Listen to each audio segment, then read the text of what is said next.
Hello mga Mimasur, kung naghahanap kayo ng beauty product na maghihiyang talaga sa inyong mga face, at tingnan nyo naman, may nagtanong sa akin, beauty product reveal naman daw. So, sabi ko, ipopost ko na lang. At ito yon. Yan, Professional Rejuvenating. Napakaganda nga nito kasi nga guys, may bleaching siya, yun yung panggabi, at yung pang umaga is sunblock. At talagang pag pinahid nyo yung toner nito, hindi siya mahapdi, napaka mild lang niya. At guys, nung ginamit ko to, talagang namamalat siya. Kasi syempre naman, mamamalat para mapalit yung ating mga face na pumuti, di ba?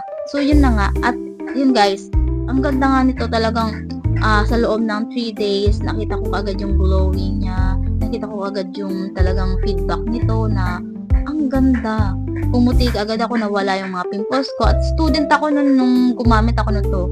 Since 2020, ito na yung gamit ko. At syempre, ang daming-dami kong mga pimples, mga problema sa aking face. So, ito na nga yung ginamit ko. At super duper di ako nagsisi sa product na to. Talagang nagpagaan siya sa aking pamumuhay. Charot. So, yun na nga. I-check out nyo na to, guys. Sobrang nakaka-proud talaga kapag sinabihin ko, uy, ang ganda mo, ang puti mo na, diba? So, ito na nga. I-check out nyo na to, guys. Go na.